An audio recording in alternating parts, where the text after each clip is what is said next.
Hello dear, welcome you all in the another lecture in the course on quadratic equation. Quadratic equations के इस course के अंदर जैसा कि आपको पता है कि हम प्रॉब्लम्स की मदद से चीज़ों को सीख रहे हैं, जो भी इंपॉर्टेंट कॉन्सेप्ट हैं, इनफैक्ट वो जितने भी सारे कॉन्सेप्ट्स हैं ना, क्योंकि मेरे लिए तो सारे के सारे कॉन्सेप्ट्स ही इंपॉर्टेंट है इस पर्टिकुलर चैप्टर के, वो सारे कॉन्सेप्ट जो आपके एग्जामिनेशंस के अंदर अपीयर होने वाले हैं, उन सभी कॉन्सेप्ट्स का हम डिस्कशन कर रहे हैं। हम एक प्रॉब्लम लेते हैं, प्रॉब्लम्स के हेल्प से उस पर्टिकुलर कॉन्सेप्ट्स को समझाने की कोशिश करते हैं और फिर उसके बाद हम एप्लीकेशन और करते हैं ताकि जो है आपका जो कॉन्सेप्ट है वो बहुत ज़्यादा क्लियर हो जाए एक पर्टिकुलर टॉपिक से रिलेटेड, राइट। सो ये लेक्चर नंबर 7 है अपना और हमने ऑलरेडी इस चैप्टर के अंदर, इनफैक्ट इस पर्टिकुलर कोर्स के अंदर 6 लेक्चर कवर कर लिए हैं सर, और वो 6 लेक्चर्स ऑलरेडी चैनल के ऊपर अपलोडेड है। So if someone is new in this particular video, go check that out और उसके थ्रू जो है वो होकर इस लेक्चर के अंदर आना, क्योंकि हमारा जो भी डिस्कशन होता है वो प्रीवियस जो लेक्चर्स होते हैं उससे लिंक्ड होता है, राइट। तो अगर आप स्टार्टिंग से मेरे लेक्चर्स को देखेंगे, so you will find out the connection between all the subsequent lectures that I have done in this particular course, और आगे आने वाले जितने भी लेक्चर्स होंगे सबका एक दूसरे से कोई ना कोई रिलेशन होगा ही होगा। सो इट्स बेटर कि आप कोर्स को पूरी तरह से फॉलो करें रादर दैन जस्ट, है ना, कि एक लेक्चर देखा, 2 लेक्चर देखा और फिर जो है वो भाग गए, कहीं और चले गए। इससे जो है ना तो आपका फायदा होगा और ऑफ कोर्स मेरा तो कोई फायदा अभी भी है ही नहीं, तो उसकी तो बात ही नहीं। तो आओ स्टार्ट करते हैं अपने इस लेक्चर को। और स्टार्ट कहाँ से करेंगे, तो अगर आपको पता हो तो हमने अभी तक 2 कॉन्सेप्ट डिस्कस कर लिए हैं। पहला जो कॉन्सेप्ट था वो था standard format of quadratic equation, और जो हमारा दूसरा फॉर्मेट था, सॉरी जो दूसरा टॉपिक था हमारा, उसके अंदर हमने डिस्कशन करा है about the solution of quadratic equation. Standard format क्या होता है, उसके अंदर x स्क्वायर का टर्म होता है, x का टर्म होता है प्लस कांस्टेंट टर्म होता है, राइट साइड में इक्वल टू 0 होता है। इन स्टैंडर्ड फॉर्म हमने डिस्कस कर लिया है x square plus bx plus c equal to 0 का टाइप का होता है। फिर हमने सॉल्यूशन की बात करी कि वेरिएबल की कोई भी वैल्यू सॉल्यूशन तभी कहलाएगी जब उस पर्टिकुलर वेरिएबल की वैल्यूज के लिए एक गिवन इक्वेशन के अंदर जो लेफ्ट हैंड साइड का एक्सप्रेशन है उसकी वैल्यू और जो राइट हैंड साइड का एक्सप्रेशन है उसकी वैल्यू जो है वो बराबर हो जाए। तो सॉल्यूशन वाले टॉपिक के ऊपर ही हम बहुत सारे सवाल कर रहे थे और हमने ऐसे बहुत सारे सवाल किए हैं ये चेक करने के लिए कि चेक करके बताओ कि क्या ये पर्टिकुलर वेरिएबल की वैल्यू सॉल्यूशन है या नहीं है इस इक्वेशन की। इस तरह के बहुत सारे सवाल हमने डिस्कस किए हैं और आखिरी सवाल जो है हम डिस्कस कर रहे हैं इस पर्टिकुलर टॉपिक के ऊपर। And one important message that कि अगर आपको ऐसा लगता है कि किसी टॉपिक के ऊपर मैंने जो है कुछ कम प्रॉब्लम्स किए हैं, कुछ ज़्यादा प्रॉब्लम्स करने की मुझे ज़रूरत है, तो कमेंट सेक्शन के अंदर लिखना, मैं कुछ और प्रॉब्लम्स जो है आपको एक्स्ट्रा लेक्चर्स के तौर पे जो है वो दे करके उसको भी हम डिस्कस कर लेंगे। कोई दिक्कत वाली बात नहीं है, क्योंकि प्रॉब्लम सॉल्विंग कोर्स ही है। तो अगर आपको और ज़्यादा प्रॉब्लम चाहिए तो हम उसको भी कर लेंगे, कोई दिक्कत नहीं है, टाइम अपने पास है, क्योंकि नेक्स्ट ईयर में अपना जो है एग्जामिनेशन होने वाला है बोर्ड्स के। सो आइए स्टार्ट करते हैं इस प्रॉब्लम के अंदर। हमने ठीक ठाक जो है वो लेक्चर दे दिया है पहले ही। सवाल ये है कि if x is equal to 2 and x is equal to 0 are roots of this particular equation, then find the value of a and b। ठीक है, ऐसा ही सवाल हमने लास्ट लेक्चर के अंदर भी किया था, है ना। मैंने एक ही सवाल इसके ऊपर किया तो मैंने सोचा कि एक और सवाल ले लेते हैं ताकि आप जो है इस तरह के कॉन्सेप्ट के साथ जो है वो फैमिलियर रहे ऑलरेडी से, तो आगे सवाल आए तो आपको कोई दिक्कत ना हो। तो हम ऐसे सवालों में क्या करते हैं भाई, सबसे पहले लैंग्वेज वाला पार्ट हम लिखते हैं कि जो अपना गिवन इक्वेशन है उसको ठीक से देख करके छाप देते हैं, है ना। लिखते हैं the given equation is 3x cube minus का 4x स्क्वायर है प्लस का ax है और प्लस का b इक्वल टू 0 है। कहता है x equal to 2 and x equal to 0 root है। रूट का डिफिनेशन तो आपको बेसिक पता ही है कि चूंकि अगर कोई वेरिएबल की वैल्यू अगर एक रूट है ना, तो उसका मतलब क्या है कि वेरिएबल की उस वैल्यू के लिए LHS का जो वैल्यू आएगा और जो RHS का जो वैल्यू आएगा वो दोनों चीजें क्या आएंगी, सेम आएंगी। तो since x is equal to 2 is a root of given equation, है ना, चूंकि given equation का रूट है वो, तो इसका मतलब ये है कि जो LHS की वैल्यू होगी x is equal to 2 पे, वो RHS के वैल्यूज के क्या होगी, है ना, at x is equal to 2 पे जो वैल्यू आएगी वो बराबर होगी। अगर आप गौर से इक्वेशन देखें तो इक्वेशन के राइट हैंड साइड में वैल्यू कितनी है मेरे भाई, 0 है। मतलब x is equal to 2 पे जो वैल्यू आनी चाहिए इस पर्टिकुलर गिवन इक्वेशन की वो 0 आनी चाहिए। क्यों? क्योंकि अपना x इक्वल टू 2 क्या है, रूट है। अच्छा, तो LHS का वैल्यू निकालते हैं x इक्वल टू 2 पे, तो अपना ये LHS एक्सप्रेशन कौन सा है, जो लेफ्ट में लिखा हुआ है इक्वल टू के लेफ्ट में, इक्वल टू के लेफ्ट में है 3x क्यूब, तो हमने x की जगह पर रख दिया 2, तो हो जाएगा 2 का क्यूब, माइनस का 4x स्क्वायर, x की जगह पर रख दिया 2, तो ये बन जाएगा 2 का स्क्वायर, प्लस का ax, तो हमें x की जगह पर रखना है 2, तो ये बन जाएगा प्लस का 2a, और प्लस का b इक्वल टू 0। आओ सिंप्लीफाई करते हैं इसको। अगर 2 का क्यूब जानते हैं आप तो 2 इंटू 2 इंटू 2 दैट इज 8, तो ये बन जाएगा 3 मल्टीप्लाइड बाई 8 माइनस का 4 इंटू 2 का स्क्वायर कर देंगे 4 प्लस 2 इंटू ए, इसको अच्छे से लिख दिया 2a और प्लस का हो गया b इक्वल टू 0। आगे सिंप्लीफाई करते हैं, ये बन जाएगा 24, ये माइनस का 16 प्लस का 2a प्लस का b इक्वल टू 0 और ये बन जाएगा 2a प्लस का b है ना। 24 में से अगर 16 घटाओगे तो बचेगा 8 इक्वल टू 0। तो अगर आप यहाँ से 2a प्लस b की वैल्यू बताएं तो आ जाएगा माइनस का 8। तो अगर आप गौर से देखें तो आपको a और b में एक इक्वेशन जो है आपको मिल गई है। अच्छा, ये तो पहला रिलेशन मिला। जब भी दो वेरिएबल होते हैं उसको सॉल्व करने के लिए कम से कम हमें दो इक्वेशन की जरूरत होती है मेरे भाई।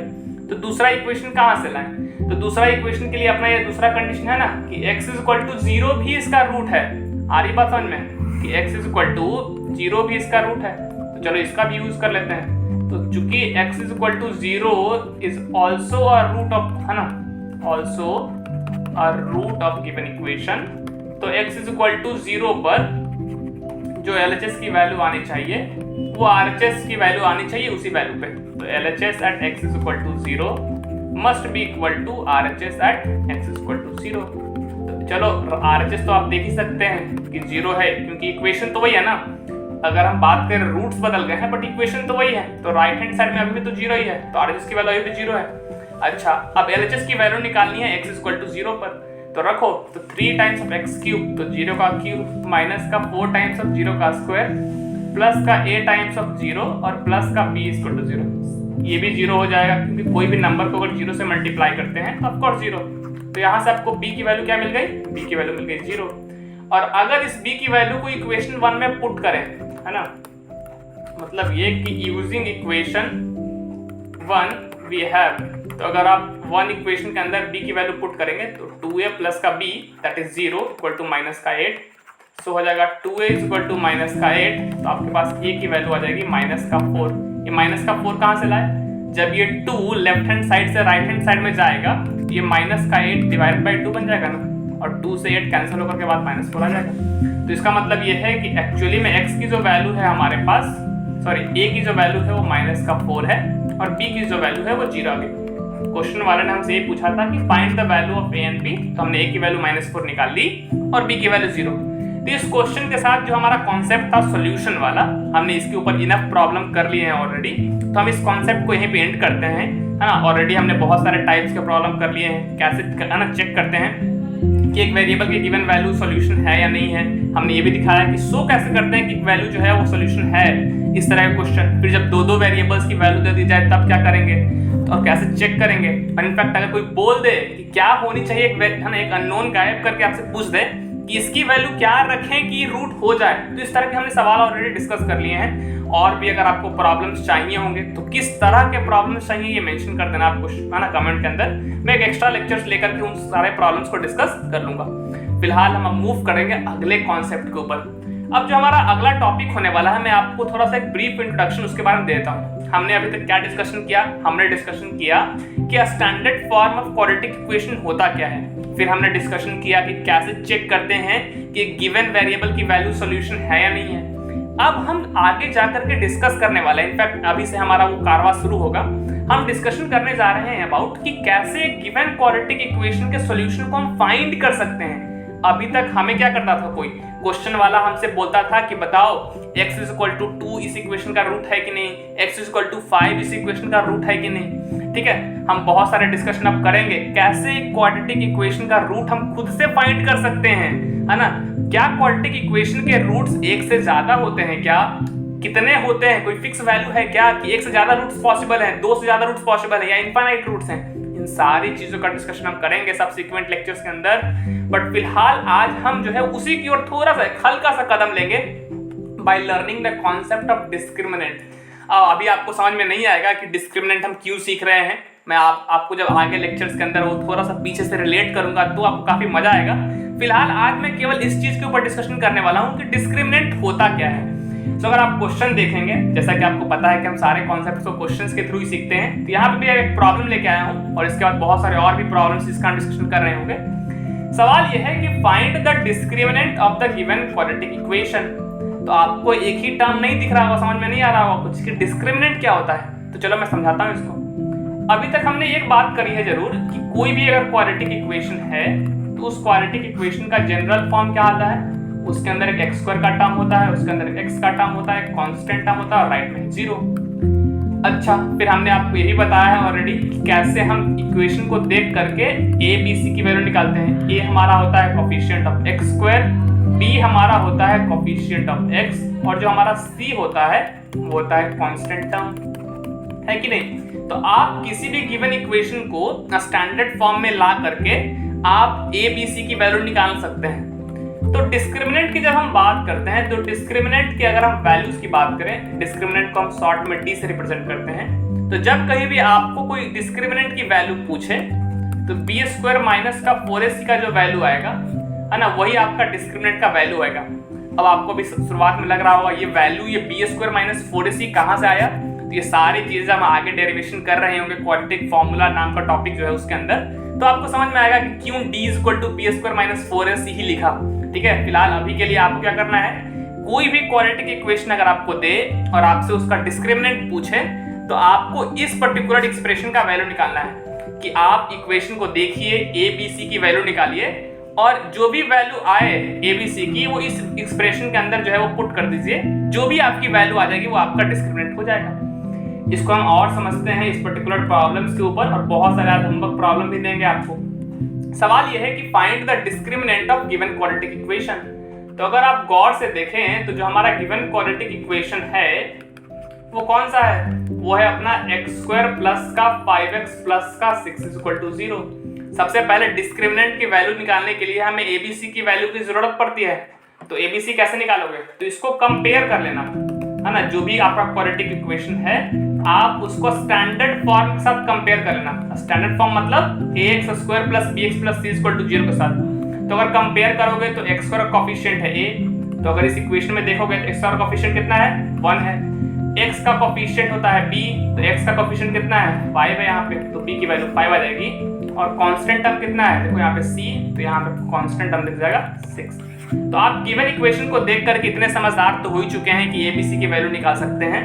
तो अगर आपको इस इक्वेशन का डिस्क्रिमिनेंट निकालना है ना, जिसको हम शॉर्ट में डी से भी रिप्रेजेंट करते हैं, तो उसके लिए हम है ना एक फॉर्मूला यूज करेंगे, बी स्क्वायर माइनस का 4ac, बी की वैल्यू है 5 तो रख दीजिए 5 स्क्वायर माइनस का 4 इंटू ए की वैल्यू रख दो 1 और सी की वैल्यू 6, तो ये 25 माइनस का आ जाएगा 4 इंटू 6 दैट इज 24, तो आपका आंसर आ जाएगा 1।